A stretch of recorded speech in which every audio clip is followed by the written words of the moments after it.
오늘 여러분들이 여디디아라는 이름을 듣습니다. 여디디아는 솔로몬의 또 다른 이름입니다. 솔로몬은 아버지 다윗이 지어주신 이름이고, 여디디아는 하나님께서 지어주신 이름입니다. 다윗이 바세바 사이에서 태어난 불륜의 아들, 그는 다윗이 바람 피워서 태어난 불륜의 아들을 하나님께서 치시자 병에 걸려 죽게 되었지요. 부모에게는 자식이 죽는 것보다 더 큰 슬픔이 없습니다. 다윗은 그 큰 슬픔을 하나님의 섭리로 받아들이고 아들을 살려주시지 않고 데려가시는데 하나님께서 옳고 나는 틀렸다고 하나님께 더 경배를 드립니다. 그런 다윗에게 하나님은 솔로몬을 선물로 주셨습니다. 그리고 솔로몬의 이름을 여디디아라고 그렇게 하라고 했습니다. 노저라 어기여차가 아니고 의아디아 상사디아가 아니고 여러분 잘 알아두십시오. 여디디아라는 이름입니다. 이 여디디아라는 뜻은 하나님의 사랑을 입은 자라는 뜻입니다. 여호와의 사랑을 입은 자, 정말 축복된 이름이 아니겠습니까? 여러분들도 오늘 이 말씀을 듣고 하나님께 사랑을 입는 여디디아들이 되시기를 주님의 이름으로 축복합니다. 혹시 여러분 고양이 성도, 강아지 성도, 고양이 신자라는 책을 읽어보신 적이 있는지요? 밥 쇼린과 제럴드 로빈슨이 함께 쓴 책인데, 사람들이 왜 고양이보다 강아지를 더 선호하고 좋아하는지, 사람들은 왜 고양이에게보다 강아지에게 마음이 끌리는지 그 이유를 소개하는데, 고양이는 자기 중심적인데 비교해서 강아지는 주인 중심적이기 때문에 그렇답니다. 우리의 신앙 모습도 이 두 가지 모습입니다. 예수님을 믿는다고 하면서도 예수님이 내 인생의 주인이라고 고백하면서도 여전히 내가 주인이 되어 사는 그런 신앙인들 말입니다. 자기 중심으로 신앙생활을 하는 고양이 신자입니다. 이런 성도들은 하나님을 수단으로 믿습니다. 자기 필요한 만큼 채워달라고 기도를 해도 그렇게 기도합니다. 자기 비유가 틀어지면 시험에 듭니다. 자기 필요가 채워지지 않아도 시험에 빠지지요. 그러나 주님을 주인 삼고 사는 강아지 신앙인은 하나님을 목적으로 생각합니다. 살아도 주를 위하여 살고 죽어도 주를 위하여 죽습니다. 저는 강아지가 주인에게 순종하는 것을 보면서 나도 저 강아지가 주인에게 순종하는 만큼만 하나님께 순종하면 좋겠다 하는 그런 생각을 하곤 합니다. 강아지는 주인을 기쁘시게 하기 위해서 참 애를 씁니다. 주인이 10가지를 잘못해도 단 한 가지만 저에게 잘해주면 그 9가지 잘못한 것을 싹 다 잊어버리고 그 한 가지 잘해주는 것만 좋아서 쫄쫄쫄 주인 뒤를 따라다닙니다. 주인하고 눈이 마주치면 꼬리를 살살살 흔듭니다. 그러나 고양이는 주인이 자기를 기쁘게 해주기를 원합니다. 10번 잘해줘도 어쩌다 한 번 잘못하면 이때까지 잘해준 것을 싹 다 잊어버리고 잘못한 것 그것 하나 물고 늘어지면서 토라져서 주인과 거리를 둡니다. 여러분이 신앙생활을 하는 것이 고양이 같습니까? 강아지 같습니까? 여러분들이 신앙생활을 하는 것이 고양이 같다면 여러분들은 고양이 신자이고, 여러분들이 신앙생활 하는 것이 강아지 같다면 여러분들은 강아지 성도입니다. 사실 우리는 알게 모르게 고양이 신자와 강아지 성도로 살고 있습니다. 우리는 오늘도 하나님의 은혜로 삽니다. 모든 것이 다 하나님의 은혜지요. 하나님의 은혜 아닌 것이 없습니다. 마시는 물, 숨쉬는 공기, 먹고 사는 양식, 건강한 육체, 굳건한 믿음, 예배 드릴 수 있는 교회, 오손도손 재미있는 가정, 만가지가 다 은혜이고 천가지가 다 감사입니다. 그런데 한두 가지 어려운 일을 만나면 만가지 은혜를 잊어버리고 불평하고 원망하고 절망하지는 않는지요. 고양이 같은 모습 아니겠습니까? 출애굽한 이스라엘 백성들이 그랬습니다. 불평 챔피언들입니다. 시험 들기는 금메달감이지요. 어떻게 되었습니까? 원망하다가 죽었습니다. 사람이 은혜를 잊어버리면 참 추합니다. 정말 세상에 추하다 해도 은혜를 잊어버리는 사람보다 더 추한 것은 없습니다. 그런 사람은 결말도 비참하게 끝납니다. 정말입니다. 반면에 은혜를 잊어버리지 않으면 반드시 더 큰 은혜를 잊게 됩니다. 더 큰 사랑을 받게 되지요. 그러면 어떻게 해야 하나님의 사랑을 받는 유디디아 같은 성도가 될 수 있겠습니까? 쉽습니다. 강아지 성도가 되면 은혜를 입을 수 있습니다. 주인이 사랑을 받을 수도 있고요. 그러면 강아지 성도가 되려고 하면 어떻게 해야 됩니까? 두 가지만 말씀드리겠습니다. 첫째로 자기의 죄 문제, 다시 말해서 자기의 잘못을 잘 해결을 해야 합니다. 다윗이 나가는 선지자에게 나는 여호와께 죄를 지었습니다. 그렇게 고백했습니다. 여러분, 이게 쉬운 말 같지만 높은 자리에 앉은 사람이 자기 잘못을 시인하고 자기 죄를 인정하는 것은 정말 어렵습니다. 용기가 필요하지. 사무엘 선지자가 사울 왕에게 왜 왕은 월권하여서 번제를 드렸느냐고 묻자 백성들은 나에게서부터 흩어지고 당신은 정한 날에 오시지 않고 블레셋 사람들은 나를 치려고 내려오니 부득이하여 내가 번제를 드리지 않을 수 없었다고 변명을 늘어놓기 시작했습니다. 자기 잘못은 절대로 시인하지 않는 것이죠. 아말렉을 쳐서 다 진멸하라고 했는데 왜 남겨두느냐고 묻자 이번에는 하나님 여호와께 내가 제사 드리고 싶어서 좋은 것들은 일불러 남겨두었다고 또 핑계를 불러듭니다. 정말 뺑돌입니다. 한 번도 정말로 단 한 번이라도 사울 왕이 자기의 잘못을 솔직하게 시인하고 인정하는 것을 보면 한 번도 보지 못했습니다. 그래서 용서받지 못했지 하나님께도 버림받았지. 그러나 다윗은 달랐습니다. 죄를 지적받았을 때 변명하지 않았습니다. 내가 여호와께 죄를 범하였습니다 라고 자기 죄를 숨기려 하지 않고 그대로 가버립니다.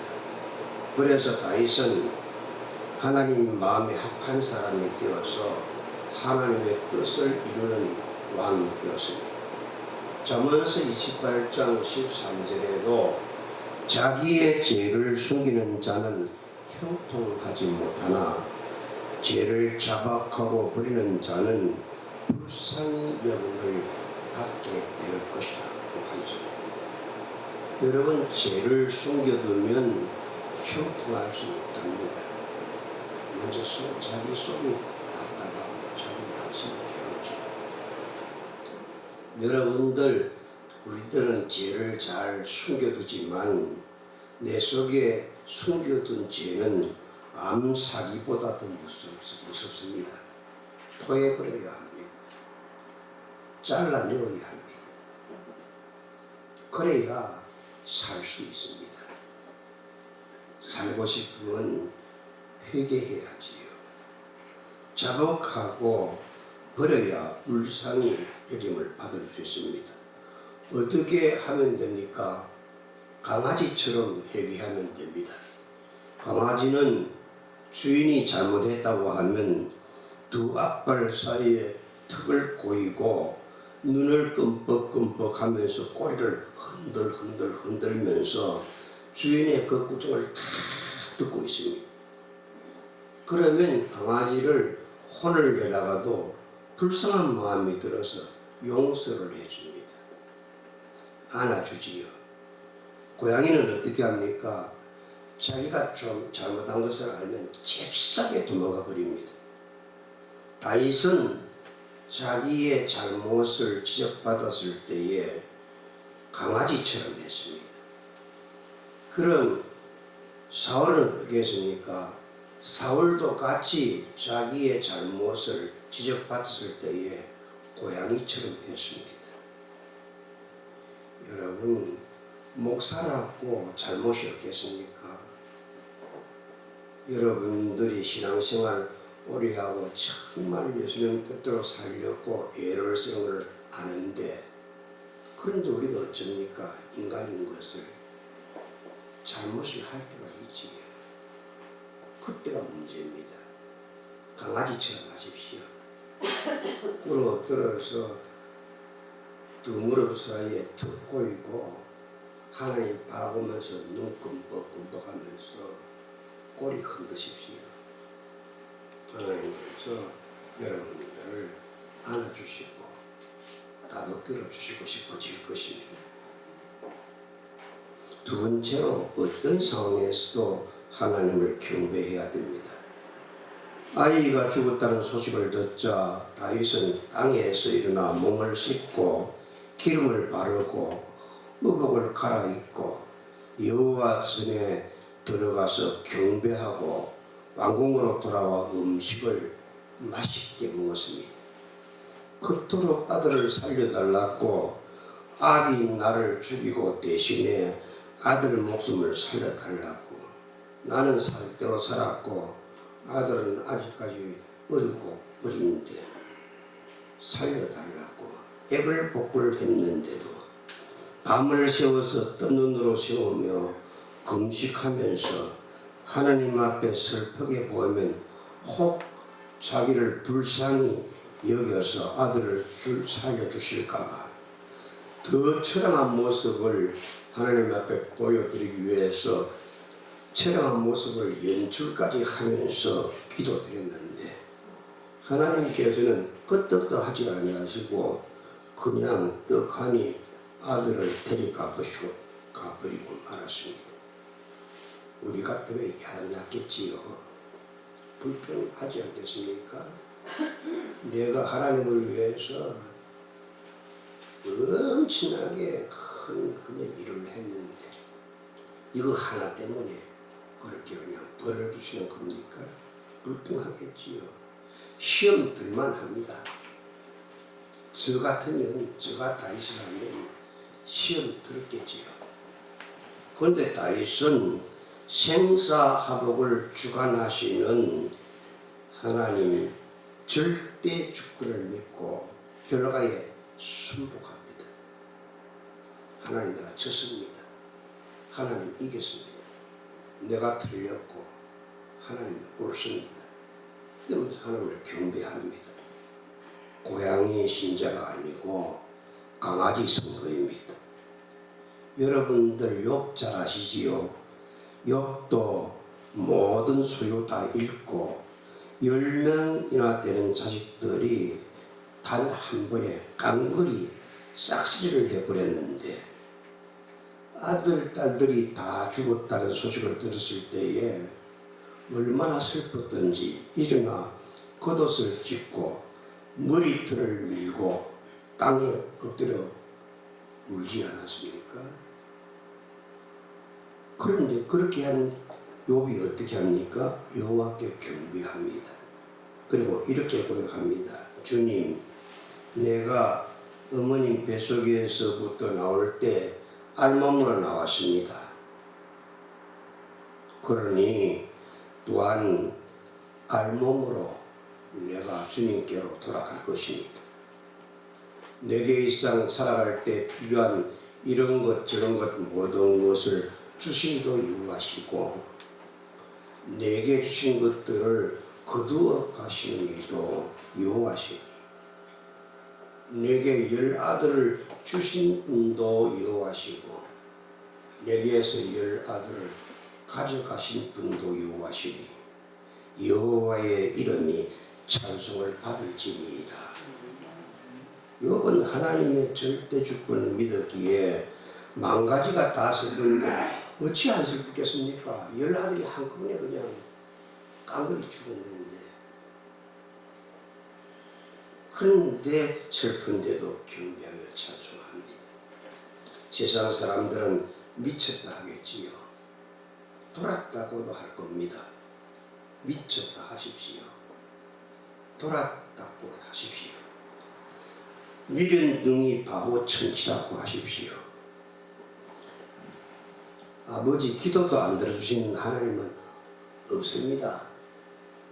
내가 보니 아버지 어머니는 하나님 아버지를 뼈빠지게 사랑했는데 아버지 어머님이 어려워지니까 그런 문제도 해결해 주시지 않고 기도도 안 들어주고 복도 안 주는데 그런 하나님이 있기는 뭐가 있습니까?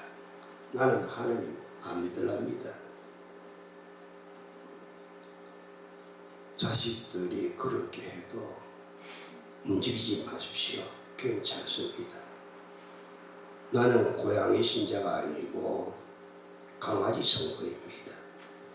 욥도 고양이 신자가 아니고 강아지 성도입니다. 자기 중심이 아니고 주인 중심입니다. 그런 욥을 하나님께서는 내 마음에 든다. 그렇게 다윗을 사랑하시고 축복하십니다. 그리고 바세바를 통해서 아들을 허락해 주십니다. 그런데 다윗이 하나님과 나 사이에 평화를 이루었다. 그래서 이 솔로몬이라고 이름을 지었는데 솔로몬은 살롬이라는 단어의 변형어입니다. 하나님과 나 사이에 평화가 이루어졌다 그 말이죠. 그런데 하나님은 그런 솔로몬을 여디디아라고 불러주십니다. 여호와께 사랑을 입은 자라는 말이지요. 다윗이 죄를 범했으나 여호와의 사랑을 입었듯이 우리들도 죄인이지만 하나님의 사랑을 입을 수 있습니다. 여러분 병 들어서도 괜찮습니다. 여러분 사업 어려워도 괜찮습니다. 다윗처럼 우리가 강아지 성도가 되십시오. 오늘날까지 10년, 20년, 30년을 예수님을 믿는다고 하면서도 고양이 신자로 예수님 믿어온 것을 회개하십시오. 어떤 상황에서도 하나님을 경배하십시오. 강아지 성도가 되어 하나님께 꼬리를 흔드십시오. 내 생각에 9가지는 하나님께 복을 받지 못하고 한 가지 복만 받았다. 그 한 가지 복이 뭡니까? 예수 믿는 복. 그것만 받았다고 생각이 들어도 그 한 가지 복으로 하나님께 감사드리는 강아지 성도가 됩시다. 그래서 하나님께서 강아지 같은 그 성도를 보고 야 너는 유대디아다. 의기여차가 아니고 성령님 의기여차 노저라 의기여차 아니고 어디야 상사디야 아니고 누구요? 유대디아. 하나님의 사랑하는 문제 해결입니다. 오늘 말씀 끝입니다.